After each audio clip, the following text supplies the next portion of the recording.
بسم اللہ الرحمن الرحیم۔ دینیات سید ابوالعلا مودودی اسلام کی جامع مختصر اور عام فہم تشریح باب اول اسلام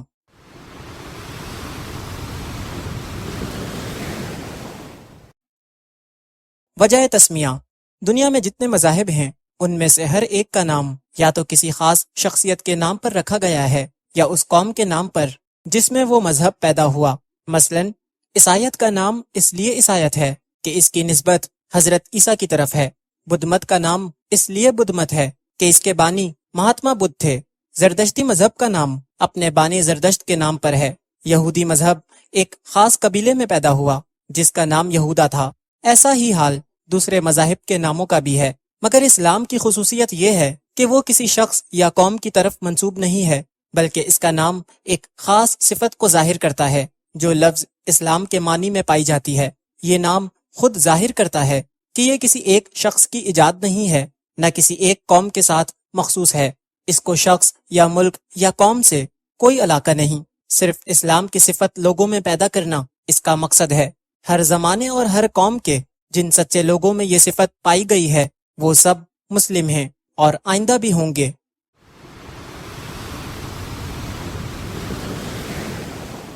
لفظ اسلام کے معنی۔ اسلام کے معنی عربی زبان میں اطاعت اور فرما برداری کے ہیں۔ مذہب اسلام کا نام اسلام اس لیے رکھا گیا ہے کہ یہ اللہ کی اطاعت اور فرما برداری ہے۔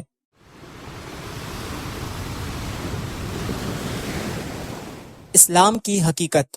تم دیکھتے ہو کہ دنیا میں جتنی چیزیں ہیں سب ایک قاعدے اور قانون کے تابع ہیں۔ چاند اور تارے سب ایک زبردست قاعدے میں بندھے ہوئے ہیں جس کے خلاف وہ بال برابر جنبش نہیں کر سکتے۔ زمین اپنی خاص رفتار کے ساتھ گھوم رہی ہے۔ اس کے لیے جو وقت اور رفتار اور راستہ مقرر کیا گیا ہے اس میں ذرا فرق نہیں آتا۔ پانی اور ہوا، روشنی اور حرارت سب ایک ضابطے کے پابند ہیں۔ جمادات، نباتات اور حیوانات میں سے ہر ایک کے لیے جو قانون مقرر ہے اسی کے مطابق یہ سب پیدا ہوتے ہیں، بڑھتے ہیں اور گھٹتے ہیں، جیتے ہیں اور مرتے ہیں۔ خود انسان کی حالت پر بھی تم غور کرو گے تو تم کو معلوم ہوگا کہ وہ بھی قانون قدرت کا تابع ہے۔ جو قاعدہ اس کی زندگی کے لیے مقرر کیا گیا ہے اسی کے مطابق سانس لیتا ہے، پانی اور غذا اور حرارت اور روشنی حاصل کرتا ہے۔ اس کے دل کی حرکت، اس کے خون کی گردش، اس کے سانس کی آمد و رفت اسی ضابطے کی پابند ہے۔ اس کا دماغ، اس کا معدہ، اس کے پھیپھڑے، اس کے اعصاب اور عضلات، اس کے ہاتھ، پاؤں، زبان، آنکھیں، کان اور ناک، الغرض اس کے جسم کا ایک ایک حصہ وہی کام کر رہا ہے جو اس کے لیے مقرر ہے اور اسی طریقے پر کر رہا ہے جو اس کو بتلایا گیا ہے۔ یہ زبردست قانون جس کی بندش میں بڑے بڑے سیاروں سے لے کر زمین کا ایک چھوٹے سے چھوٹا ذرہ تک جکڑا ہوا ہے، ایک بڑے حاکم کا بنایا ہوا قانون ہے۔ ساری کائنات اور کائنات کی ہر چیز اس حاکم کی مطیع و فرما بردار ہے کیونکہ وہ اسی کے بنائے ہوئے قانون کی اطاعت و فرما برداری کر رہی ہے۔ اس لحاظ سے ساری کائنات کا مذہب اسلام ہے، کیونکہ ہم اوپر بیان کر چکے ہیں کہ خدا کی اطاعت اور فرما برداری ہی کو اسلام کہتے ہیں۔ سورج، چاند اور تارے سب مسلم ہیں، زمین بھی مسلم ہے، ہوا اور پانی اور روشنی بھی مسلم ہے، درخت اور پتھر اور جانور بھی مسلم ہیں، اور وہ انسان بھی جو خدا کو نہیں پہچانتا اور خدا کا انکار کرتا ہے، یا جو خدا کے سوا دوسروں کو پوجتا ہے اور خدا کے ساتھ دوسروں کو شریک کرتا ہے، ہاں وہ بھی اپنی فطرت اور طبیعت کے لحاظ سے مسلم ہے، کیونکہ اس کا پیدا ہونا، زندہ رہنا اور مرنا سب کچھ خدائی قانون ہی کے ماتحت ہے۔ اس کے تمام اعضاء اور اس کے جسم کے ایک ایک رونگٹے کا مذہب اسلام ہے، حتیٰ کہ اس کی وہ زبان بھی اصل میں مسلم ہے جس سے وہ نادانی کے ساتھ کفر اور شرک کے خیالات ظاہر کرتا ہے۔ اس کا وہ سر بھی پیدائشی مسلم ہے جس کو وہ زبردستی خدا کے سوا دوسروں کے سامنے جھکاتا ہے۔ اس کا وہ دل بھی فطرتاً مسلم ہے جس میں وہ بے علمی کی وجہ سے خدا کے سوا دوسروں کی عزت اور محبت رکھتا ہے، کیونکہ یہ سب چیزیں خدائی قانون کی فرما بردار ہیں اور ان کی ہر جنبش خدا ہی کے قانون کے ماتحت ہوتی ہے۔ اب ایک دوسرے پہلو سے دیکھو، انسان کی ایک حیثیت تو یہ ہے کہ وہ دیگر مخلوقات کی طرح قانون قدرت کے زبردست قاعدوں سے جکڑا ہوا ہے اور ان کی پابندی پر مجبور ہے۔ دوسری حیثیت یہ ہے کہ وہ عقل رکھتا ہے، سوچنے، سمجھنے اور رائے قائم کرنے کی قوت رکھتا ہے اور اپنے اختیار سے ایک بات کو مانتا ہے، دوسری بات کو نہیں مانتا۔ ایک طریقے کو پسند کرتا ہے، دوسرے طریقے کو پسند نہیں کرتا، زندگی کے معاملات میں اپنے ارادے سے خود ایک ضابطہ بناتا ہے یا دوسروں کے بنائے ہوئے ضابطے کو اختیار کرتا ہے۔ اس حیثیت میں وہ دنیا کی دوسری چیزوں کی مانند کسی مقرر قانون کا پابند نہیں کیا گیا ہے، بلکہ اس کو اپنے خیال، اپنی رائے اور عمل میں انتخاب کی آزادی بخشی گئی ہے۔ انسان کی زندگی میں یہ دو حیثیتیں الگ الگ پائی جاتی ہیں۔ پہلی حیثیت میں وہ دنیا کی تمام دوسری چیزوں کے ساتھ پیدائشی مسلم ہے اور مسلم ہونے پر مجبور ہے، جیسا کہ ابھی تم کو معلوم ہو چکا ہے۔ دوسری حیثیت میں مسلم ہونا یا نہ ہونا اس کے اختیار میں ہے، اور اسی اختیار کی بنا پر انسان دو طبقوں میں تقسیم ہو جاتا ہے۔ ایک انسان وہ ہے جو اپنے خالق کو پہچانتا ہے، اس کو اپنا آقا اور مالک تسلیم کرتا ہے، اور اپنی زندگی کے اختیاری کاموں میں بھی اسی کے پسند کیے ہوئے قانون کی فرما برداری کرتا ہے۔ یہ پورا مسلم ہے، اس کا اسلام مکمل ہو گیا، کیونکہ اب اس کی زندگی سراسر اسلام ہے۔ اب وہ جان بوجھ کر بھی اسی کا فرما بردار بن گیا جس کی فرما برداری بغیر جانے بوجھے کر رہا تھا۔ اب وہ اپنے ارادے سے بھی اسی خدا کا مطیع ہے جس کا مطیع وہ بلا ارادہ تھا۔ اب اس کا علم سچا ہے کیونکہ وہ اس خدا کو جان گیا ہے جس نے اس کو جاننے اور علم حاصل کرنے کی قوت دی ہے۔ اب اس کی عقل اور رائے درست ہے کیونکہ اس نے سوچ سمجھ کر اسی خدا کی اطاعت کا فیصلہ کیا ہے جس نے اسے سوچنے سمجھنے اور رائے قائم کرنے کی قابلیت بخشی ہے۔ اب اس کی زبان صادق ہے کیونکہ وہ اسی اللہ کا اقرار کر رہی ہے جس نے اس کو بولنے کی قوت عطا کی ہے۔ اب اس کی ساری زندگی میں راستی ہی راستی ہے کیونکہ وہ اختیار و بے اختیاری دونوں حالتوں میں خدا کے قانون کا پابند ہے۔ اب ساری کائنات سے اس کی آشتی ہو گئی ہے کیونکہ کائنات کی ساری چیزیں جس کی بندگی کر رہی ہیں اسی کی بندگی وہ بھی کر رہا ہے۔ اب وہ زمین پر خدا کا خلیفہ نائب ہے، ساری دنیا اس کی ہے اور وہ خدا کا ہے۔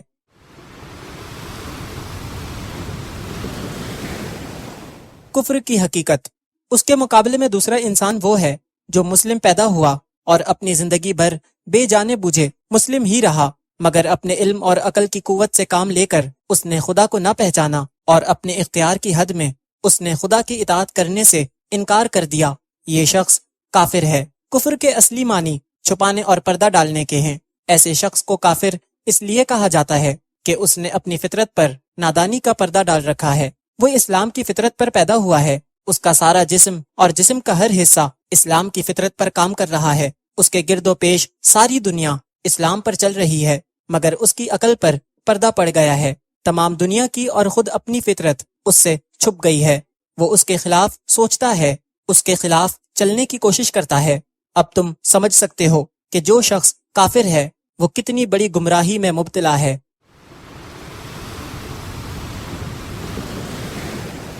کفر کے نقصانات۔ کفر ایک جہالت ہے، بلکہ اصلی جہالت کفر ہی ہے۔ اس سے بڑھ کر اور کیا جہالت ہو سکتی ہے کہ انسان اللہ سے ناواقف ہو۔ ایک شخص کائنات کے اتنے بڑے کارخانے کو رات دن چلتے ہوئے دیکھتا ہے، مگر نہیں جانتا کہ اس کارخانے کو بنانے والا اور چلانے والا کون ہے۔ وہ کون کاریگر ہے جس نے کوئلے اور لوہے اور کیلشیم اور سوڈیم اور ایسی ہی چند چیزوں کو ملا کر انسان جیسی لاجواب مخلوق پیدا کر دی۔ ایک شخص دنیا میں ہر طرف ایسی چیزیں اور ایسے کام دیکھتا ہے جن میں بے نظیر انجینئری، ریاضی دانی، کیمیا دانی اور ساری دانائیوں کے کمالات نظر آتے ہیں، مگر وہ نہیں جانتا کہ وہ علم اور حکمت اور دانش والی ہستی کون سی ہے جس نے کائنات میں یہ سارے کام انجام دیے ہیں۔ جس کو علم کا پہلا سرا ہی نہ ملا ہو، وہ خواہ کتنا ہی غور و فکر کرے اور کتنی ہی تلاش و تجسس میں سر کھپائے، اس کو کسی شعبے میں علم کا سیدھا راستہ نہ ملے گا، کیونکہ اس کو شروع میں بھی جہالت کا اندھیرا نظر آئے گا اور آخر میں بھی وہ اندھیرے کے سوا کچھ نہ دیکھے گا۔ کفر ایک ظلم ہے، بلکہ سب سے بڑا ظلم کفر ہی ہے۔ تم جانتے ہو کہ ظلم کسے کہتے ہیں؟ ظلم یہ ہے کہ کسی چیز سے اس کی طبیعت اور فطرت کے خلاف زبردستی کام لیا جائے۔ تم کو معلوم ہو چکا ہے کہ دنیا میں جتنی چیزیں ہیں سب اللہ کی تابع فرمان ہیں، اور ان کی فطرت ہی اسلام یعنی قانون خداوندی کی اطاعت ہے۔ خود انسان کو حکومت کرنے کا تھوڑا سا اختیار تو ضرور دیا ہے، مگر ہر چیز کی فطرت یہ چاہتی ہے کہ اس سے خدا کی مرضی کے مطابق کام لیا جائے۔ لیکن جو شخص کفر کرتا ہے وہ ان سب چیزوں سے ان کی فطرت کے خلاف کام لیتا ہے۔ وہ اپنے دل میں دوسروں کی بزرگی اور محبت اور خوف کے بت بیٹھاتا ہے، حالانکہ دل کی فطرت یہ چاہتی ہے کہ اس میں خدا کی بزرگی اور محبت اور خوف ہو۔ وہ اپنے اعضاء سے اور دنیا کی ان سب چیزوں سے جو اس کے اختیار میں ہیں خدا کی مرضی کے خلاف کام لیتا ہے، حالانکہ ہر چیز کی طبیعت یہ چاہتی ہے کہ اس سے قانون خداوندی کے مطابق کام لیا جائے۔ بتاؤ ایسے شخص سے بڑھ کر ظالم اور کون ہوگا جو اپنی زندگی میں ہر وقت ہر چیز پر حتیٰ کہ خود اپنے وجود پر بھی ظلم کرتا رہے۔ کفر صرف ظلم ہی نہیں، بغاوت اور ناشکری اور نمک حرامی بھی ہے۔ ذرا غور کرو، انسان کے پاس خود اپنی کیا چیز ہے؟ اپنے دماغ کو اس نے پیدا کیا ہے یا خدا نے؟ اپنے دل، اپنی آنکھوں، اپنی زبان اور اپنے ہاتھ پاؤں اور اپنے تمام اعضاء کا وہ خود خالق ہے یا خدا؟ اس کے گرد و پیش جتنی چیزیں ہیں ان کو پیدا کرنے والا خود انسان ہے یا خدا؟ ان سب چیزوں کو انسان کے لیے مفید اور کارآمد بنانا اور انسان کو ان کے استعمال کی قوت دینا انسان کا اپنا کام ہے یا خدا کا؟ تم کہو گے یہ سب چیزیں خدا کی ہیں، خدا ہی نے ان کو پیدا کیا ہے، خدا ہی ان کا مالک ہے اور خدا ہی کی بخشش سے یہ انسان کو حاصل ہوئی ہیں۔ جب اصل حقیقت یہ ہے تو اس سے بڑا باغی کون ہوگا جو خدا کے دیے ہوئے دماغ سے خدا ہی کے خلاف سوچنے کی خدمت لے، خدا کے بخشے ہوئے دل میں خدا ہی کے خلاف خیالات رکھے؟ خدا نے جو آنکھیں، جو زبان، جو ہاتھ پاؤں اور جو دوسری چیزیں اس کو عطا کی ہیں ان کو خدا ہی کی پسند اور اس کی مرضی کے خلاف استعمال کرے۔ اگر کوئی ملازم اپنے آقا کا نمک کھا کر اس سے بے وفائی کرتا ہے تو تم اس کو نمک حرام کہتے ہو۔ اگر کوئی سرکاری افسر حکومت کے دیے ہوئے اختیار کو خود حکومت ہی کے خلاف استعمال کرتا ہے تو تم اسے باغی کہتے ہو۔ لیکن انسان کے مقابلے میں انسان کی نمک حرامی، غداری اور احسان فراموشی کی کیا حقیقت ہے؟ انسان کو کہاں سے رزق دیتا ہے؟ وہ خدا کا دیا ہوا رزق ہی تو ہے۔ حکومت اپنے ملازموں کو جو اختیار دیتی ہے وہ کہاں سے آئے ہیں؟ خدا ہی نے تو اس کو فرما روائی کی طاقت دی ہے۔ کوئی احسان کرنے والا شخص دوسرے شخص پر کہاں سے احسان کرتا ہے؟ سب کچھ خدا ہی کا تو بخشا ہوا ہے۔ انسان پر سب سے بڑا حق اس کے ماں باپ کا ہے، مگر ماں اور باپ کے دل میں اولاد کے لیے محبت کس نے پیدا کی؟ ماں کے سینے میں دودھ کس نے اتارا؟ باپ کے دل میں یہ بات کس نے ڈالی کہ اپنے گاڑھے پسینے کی کمائی گوشت پوست کے ایک بیکار لوتھڑے پر خوشی خوشی لٹا دے اور اس کی پرورش اور تعلیم و تربیت میں اپنا وقت، اپنی دولت، اپنی آسائش سب کچھ قربان کر دے؟ اب بتاؤ کہ جو خدا انسان کا اصلی محسن ہے، حقیقی بادشاہ ہے، سب سے بڑا پروردگار ہے، اگر اسی کے ساتھ انسان کفر کرے، اس کو خدا نہ مانے، اس کی بندگی سے انکار کرے اور اس کی اطاعت سے منہ موڑے، تو یہ کیسی سخت بغاوت ہے، کتنی بڑی احسان فراموشی اور نمک حرامی ہے۔ کہیں یہ نہ سمجھ لینا کہ کفر سے انسان خدا کا کچھ بگاڑتا ہے۔ جس بادشاہ کی سلطنت اتنی بڑی ہے کہ ہم بڑی دوربین لگا کر بھی اب تک یہ معلوم نہ کر سکے کہ وہ کہاں سے شروع ہوتی ہے اور کہاں ختم ہوتی ہے، جس بادشاہ کی طاقت اتنی زبردست ہے، ہماری زمین اور سورج اور مریخ اور ایسے ہی کروڑوں سیارے اس کے اشاروں پر گیند کی طرح پھر رہے ہیں، جس بادشاہ کی دولت ایسی بے پایہ ہے کہ ساری کائنات میں جو کچھ ہے اسی کا ہے، اس میں کوئی حصہ دار نہیں، جو بادشاہ ایسا بے نیاز ہے کہ سب اس کے محتاج ہیں۔ بھلا انسان کی کیا ہستی ہے کہ اس کے ماننے یا نہ ماننے سے ایسے بادشاہ کو کوئی نقصان ہو؟ اس سے کفر اور سرکشی اختیار کر کے انسان اس کا کچھ بھی نہیں بگاڑتا، البتہ خود اپنی تباہی کا سامان کرتا ہے۔ کفر اور نافرمانی کا لازمی نتیجہ یہ ہے کہ انسان ہمیشہ کے لیے ناکام و نامراد ہو جائے۔ ایسے شخص کو علم کا سیدھا راستہ کبھی نہ مل سکے گا، کیونکہ جو علم خود اپنے خالق کو نہ جانے وہ کس چیز کو صحیح طرح جان سکتا ہے؟ اس کی عقل ہمیشہ ٹیڑھے راستے پر چلے گی، کیونکہ جو عقل خود اپنے بنانے والے کو پہچاننے میں غلطی کرے وہ اور کس چیز کو صحیح سمجھ سکتی ہے؟ وہ اپنی زندگی کے سارے معاملات میں ٹھوکرے پر ٹھوکرے کھائے گا، اس کے اخلاق خراب ہوں گے، اس کا تمدن خراب ہوگا، اس کی معاشرت خراب ہوگی، اس کی معیشت خراب ہوگی، اس کی حکومت اور سیاست خراب ہوگی۔ وہ دنیا میں بدامنی پھیلائے گا، کچھ تو خون کرے گا، دوسروں کے حقوق چھینے گا، ظلم و ستم کرے گا، خود اپنی زندگی کو اپنے برے خیالات، اپنی شرارت اور بدعمالی سے اپنے لیے تلخ کرے گا۔ پھر جب وہ اس دنیا سے گزر کر آخرت کے عالم میں پہنچے گا تو سب چیزیں جن پر وہ تمام عمر ظلم کرتا رہا تھا اس کے خلاف نالش کریں گے۔ اس کا دماغ، اس کا دل، اس کی آنکھیں، اس کے کان، اس کے ہاتھ پاؤں، الغرض اس کا رونگٹا رونگٹا خدا کی عدالت میں اس کے خلاف استغاثہ کرے گا کہ اس ظالم نے تیرے خلاف بغاوت کی اور اس بغاوت میں ہم سے زبردستی کام لیا۔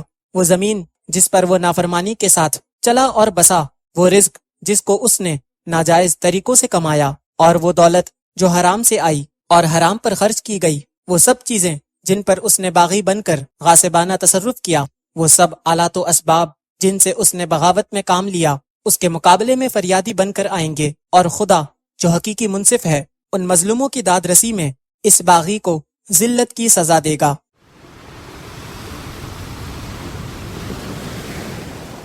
اسلام کے فائدے، یہ ہیں کفر کے نقصانات۔ آؤ اب ایک نظر یہ بھی دیکھو کہ اسلام کا طریقہ اختیار کرنے میں کیا فائدہ ہے۔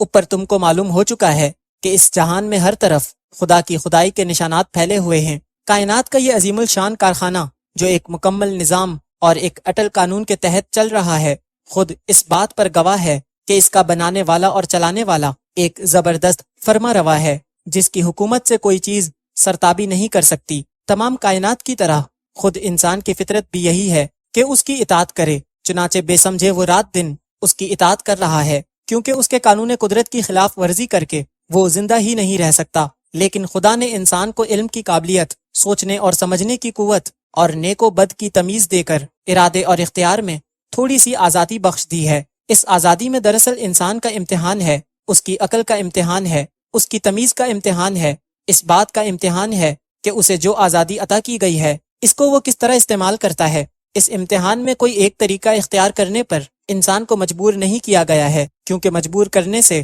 امتحان کا مقصد ہی فوت ہو جاتا ہے۔ تم سمجھ سکتے ہو کہ امتحان میں سوالات کا پرچہ دینے کے بعد اگر تم کو ایک خاص جواب دینے پر مجبور کر دیا جائے تو ایسے امتحان سے کوئی فائدہ نہ ہوگا۔ تمہاری اصل قابلیت تو اسی وقت کھلے گی جب تم کو ہر قسم کا جواب دینے کا اختیار حاصل ہو۔ اگر تم نے صحیح جواب دیا تو کامیاب ہوگے اور آئندہ ترقیوں کا دروازہ تمہارے لیے کھل جائے گا، اور اگر غلط جواب دیا تو ناکام ہوگے اور اپنی ناکامی سے خود ہی اپنی ترقی کا راستہ روک لوگے۔ بالکل اسی طرح اللہ تعالیٰ نے بھی اپنے امتحان میں انسان کو آزاد رکھا ہے کہ جو طریقہ چاہے اختیار کرے۔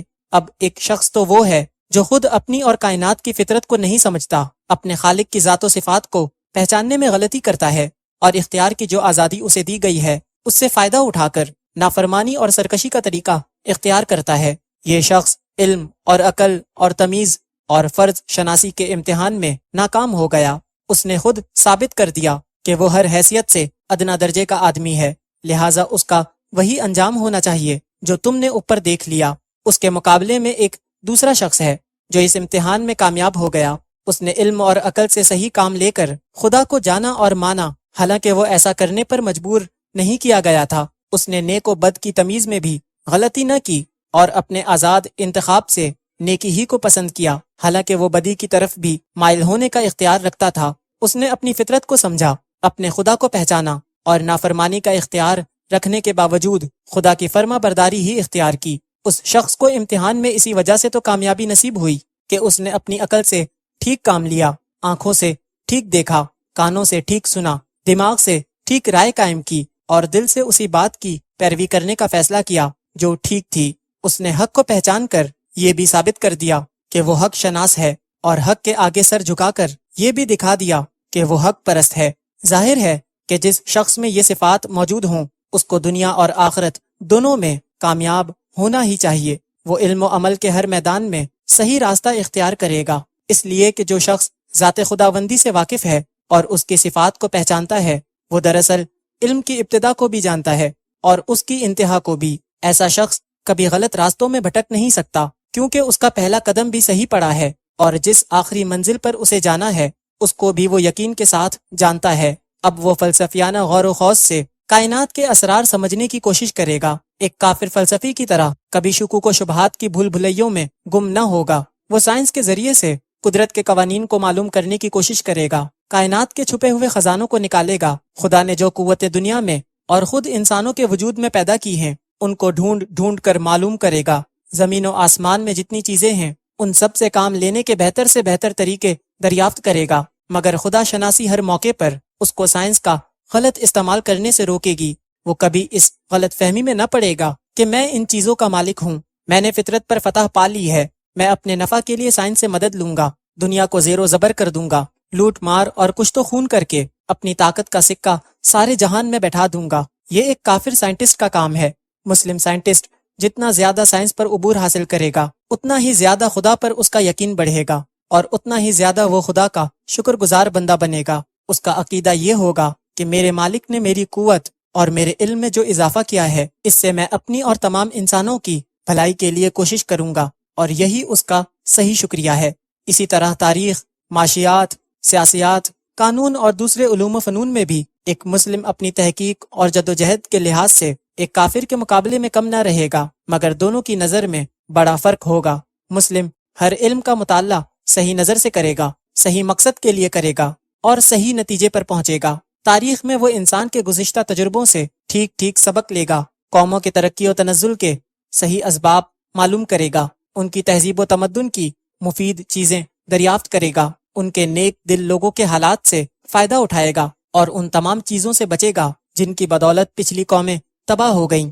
معاشیات میں دولت کمانے اور خرچ کرنے کے ایسے طریقے معلوم کرے گا جن سے تمام انسانوں کا بھلا ہو، نہ یہ کہ ایک کا فائدہ اور بہتوں کا نقصان ہو۔ سیاسیات میں اس کی تمام توجہ اس طرف صرف ہوگی کہ دنیا میں امن، عدل اور انصاف اور نیکی و شرافت کی حکومت ہو۔ کوئی شخص یا کوئی جماعت خدا کے بندوں کو اپنا بندہ نہ بنائے۔ حکومت اور اس کی تمام طاقتوں کو خدا کی امانت سمجھا جائے اور بندگان خدا کی بہتری کے لیے استعمال کیا جائے۔ قانون میں وہ اس نظر سے غور کرے گا کہ عدل و انصاف کے ساتھ لوگوں کے حقوق مقرر کیے جائیں اور کسی صورت سے کسی پر ظلم نہ ہونے پائے۔ مسلم کے اخلاق میں خدا ترسی، حق شناسی اور راست بازی ہوگی۔ وہ دنیا میں یہ سمجھ کر رہے گا کہ سب چیزوں کا مالک خدا ہے۔ میرے پاس اور سب انسانوں کے پاس جو کچھ ہے خدا ہی کا دیا ہوا ہے۔ میں کسی چیز کا، حتیٰ کہ خود اپنے جسم اور جسمانی قوتوں کا بھی مالک نہیں ہوں۔ سب کچھ خدا کی امانت ہے، اور اس امانت میں تصرف کرنے کا جو اختیار مجھ کو دیا گیا ہے اس کو خدا ہی کی مرضی کے مطابق استعمال کرنا چاہیے۔ ایک دن خدا مجھ سے اپنی یہ امانت واپس لے گا اور اس وقت مجھ کو ایک ایک چیز کا حساب دینا ہوگا۔ یہ سمجھ کر جو شخص دنیا میں رہے اس کے اخلاق کا اندازہ کرو۔ وہ اپنے دل کو برے خیالات سے پاک رکھے گا، وہ اپنے دماغ کو برائی کے فکر سے بچائے گا، وہ اپنی آنکھوں کو بری نگاہ سے روکے گا، وہ اپنے کانوں کو برائی سننے سے باز رکھے گا، وہ اپنی زبان کی حفاظت کرے گا تاکہ اس سے حق کے خلاف کوئی بات نہ نکلے۔ وہ اپنے پیٹ کو حرام کے رزق سے بھرنے کے بجائے بھوکا رہنا زیادہ پسند کرے گا۔ وہ اپنے ہاتھوں کو ظلم کے لیے کبھی نہ اٹھائے گا، وہ اپنے پاؤں کو برائی کے راستے پر کبھی نہ چلائے گا، وہ اپنے سر کو باطل کے سامنے کبھی نہ جھکائے گا، خواہ وہ کاٹ ہی کیوں نہ ڈالا جائے۔ وہ اپنی کسی خواہش اور کسی ضرورت کو ظلم اور ناحق کے راستے سے کبھی نہ پورا کرے گا۔ وہ نیکی اور شرافت کا مجسمہ ہوگا، حق اور صداقت کو ہر چیز سے زیادہ عزیز رکھے گا، اور اس کے لیے اپنی ذات کے ہر فائدے اور اپنے دل کی ہر خواہش کو بلکہ اپنی ذات کو بھی قربان کر دے گا۔ وہ ظلم اور ناراستی کو ہر چیز سے زیادہ ناپسند کرے گا، اور کسی نقصان کے خوف سے یا کسی فائدے کے لالچ میں اس کا ساتھ دینے پر آمادہ نہ ہوگا۔ دنیا کی کامیابی بھی ایسے ہی شخص کا حصہ ہے۔ اس سے بڑھ کر دنیا میں کوئی معزز اور شریف نہ ہوگا، کیونکہ اس کا سر خدا کے سوا کسی کے سامنے جھکنے والا نہیں، اور اس کا ہاتھ خدا کے سوا کسی کے آگے پھیلنے والا نہیں۔ ذلت ایسے شخص کے پاس کیوں کر پھٹک سکتی ہے؟ اس سے بڑھ کر دنیا میں کوئی طاقتور بھی نہ ہوگا، کیونکہ اس کے دل میں خدا کے سوا کسی کا خوف نہیں، اور اس کو خدا کے سوا کسی سے بخشش اور انعام کا لالچ بھی نہیں۔ کون سی طاقت ہے جو ایسے شخص کو حق اور راستی سے ہٹا سکتی ہو؟ اور کون سی دولت ہے جو اس کا ایمان خرید سکتی ہو؟ اس سے بڑھ کر دنیا میں کوئی غنی اور دولت مند بھی نہ ہوگا، کیونکہ وہ عیش پرست نہیں، خواہشات نفس کا بندہ نہیں، حریص اور لالچی نہیں، اپنی جائز محنت سے جو کچھ کماتا ہے اسی پر قناعت کرتا ہے، اور ناجائز دولت کے ڈھیر بھی اگر اس کے سامنے لگا دیے جائیں تو ان کو حقارت سے ٹھکرا دیتا ہے۔ یہ اطمینان کی دولت ہے جس سے بڑی کوئی دولت انسان کے لیے نہیں ہو سکتی۔ اس سے بڑھ کر دنیا میں کوئی محبوب اور ہر دل عزیز بھی نہ ہوگا، کیونکہ وہ ہر شخص کا حق ادا کرے گا اور کسی کا حق نہ مارے گا، ہر شخص سے نیکی کرے گا اور اس کے بدلے میں اپنے لیے کچھ نہ چاہے گا۔ لوگوں کے دل آپ سے آپ اس کی طرف کھینچیں گے، اور ہر شخص اس کی عزت اور محبت کرنے پر مجبور ہوگا۔ اس سے بڑھ کر دنیا میں کسی کا اعتبار بھی نہ ہوگا، کیونکہ وہ امانت میں خیانت نہ کرے گا، صداقت سے منہ نہ موڑے گا، وعدہ کا سچا اور معاملے کا کھرا ہوگا، اور ہر کام میں یہ سمجھ کر ایمانداری برتے گا کہ کوئی اور دیکھنے والا ہو نہ ہو، مگر خدا تو سب کچھ دیکھ رہا ہے۔ ایسے شخص کی ساکھ کا کیا پوچھنا؟ کون ہے جو اس پر بھروسہ نہ کرے گا؟ ایک مسلم کی سیرت کو اچھی طرح سمجھ لو تو تم کو یقین آ جائے گا کہ مسلم کبھی دنیا میں ذلیل اور محکوم اور مغلوب بن کر نہیں رہ سکتا۔ وہ ہمیشہ غالب اور حاکم ہی رہے گا، کیونکہ اسلام جو صفات اس میں پیدا کرتا ہے اس پر کوئی قوت غالب نہیں آ سکتی۔ اس طرح دنیا میں عزت اور بزرگی کے ساتھ زندگی بسر کرنے کے بعد جب وہ اپنے خدا کے سامنے حاضر ہوگا تو اس پر خدا اپنی نعمتوں اور رحمتوں کی بارش کرے گا، کیونکہ جو امانت اس کے سپرد کی گئی تھی اس کا پورا پورا حق اس نے ادا کر دیا، اور جس امتحان میں خدا نے اس کو ڈالا تھا اس میں وہ پورے پورے نمبروں کے ساتھ کامیاب ہوا۔ یہ ابدی کامیابی جو دنیا سے لے کر آخرت تک مسلسل چلی جاتی ہے اور کہیں اس کا سلسلہ ختم نہیں ہوتا، یہ اسلام ہے، انسان کا فطری مذہب۔ یہ کسی قوم اور ملک کے ساتھ خالص نہیں، ہر زمانے اور ہر قوم اور ہر ملک میں خدا شناسی اور حق پسند لوگ گزرے ہیں، ان سب کا یہی مذہب تھا۔ وہ مسلم تھے، خواہ ان کی زبان میں اس مذہب کا نام اسلام ہو یا کچھ اور۔